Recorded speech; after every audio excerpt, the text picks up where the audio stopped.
Yeah, the season is gradually grinding to a halt because just one more game left to play, and except maybe Manchester City that has just maybe about 2 games left, an outstanding game, and with the position of things, it is clear that the first and second position is sure, and Liverpool and Arsenal already claim the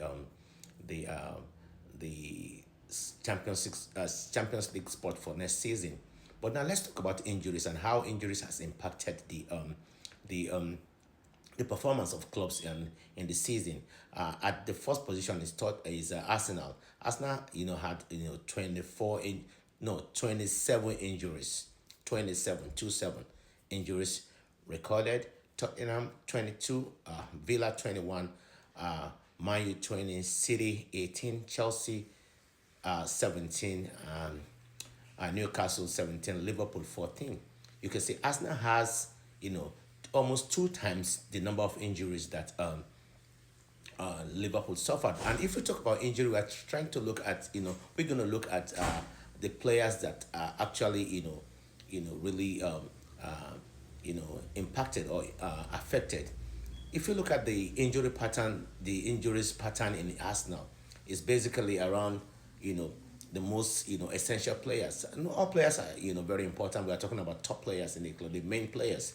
We talk about Bukayo Saka was away for about 3 months, Odegaard for about 2 months,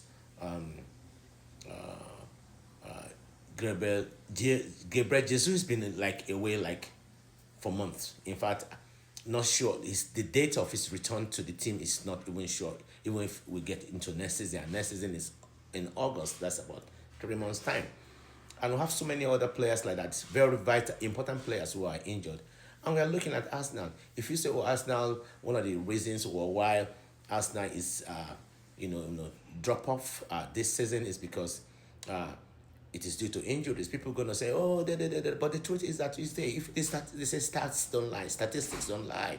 They're gonna show you, graphically how these numbers add up together or somehow affect the performance. Imagine if Liverpool went through the season and like Salah and Alexander Arnold and Van Dijk injured in the season. These are three key players in the Liverpool.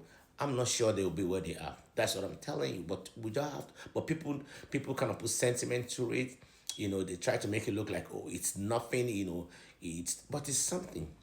You can't even be like even the soldiers going to war and your key officers are not available. The enemy is going to run you over. That's it. That's the simplest analogy that I'm going to use. They're going to run you over. But football these days, people don't talk about the facts, but it's all about sentiment and about banter. I always talk about banter because that's what people enjoy most these days. In football, they're always set to say, "Oh, this is what is happening." Yeah, just like Man City lost the FA Cup to Crystal Palace a few days ago. Nobody's talking about it. Nobody is talking about it. But they're going to talk about how McTominay left Arsenal to Crystal Palace. Eddie Nketiah left Arsenal to Crystal Palace and they won the trophy. You see? But these two players, especially Nketiah, he won the FA Cup in Arsenal 5 years ago. I mentioned it in one of my videos.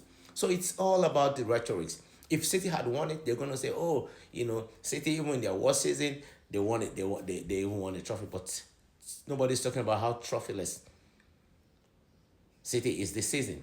A team that prior season they won about 3 trophies. They won what they call they did the treble, and they won last season too, and this season zero. Nobody's talking about them because it's I don't know why everything is all about Arsenal. Everything is all about Arsenal.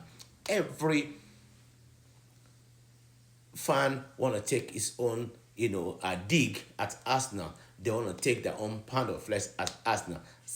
Arsenal has become like, like a therapy because regardless of how bad or horrible your team is, you believe that if you begin to diss Arsenal or you begin to take a dig at Arsenal, then you feel relief. Psychologically, you feel, oh, I'm okay. It's the way. Is the healing pot for alien fans, rival fans who are ailing because of like those ones who are in the 17th and the 16th position. I don't understand, but they play in the final. They play in the final. But but we know, or we knew what they went through this season. It's been health, back to back to back to back loss. Imagine Manchester United 17th position, 16, 17 themselves, and Tottenham. Imagine if the likes of Ipswich Town and Southampton and this other club who went on relegation were in, like, if it was like a real battle. I'm telling you, literally, these guys will probably be relegated this season.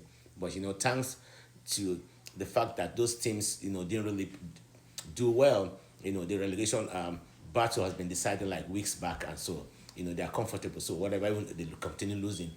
Besides, if they win the Europa League now, they're going to tell you how the better season. Guys, you don't have no better season. I'm telling you, because you know why? You didn't have a better season.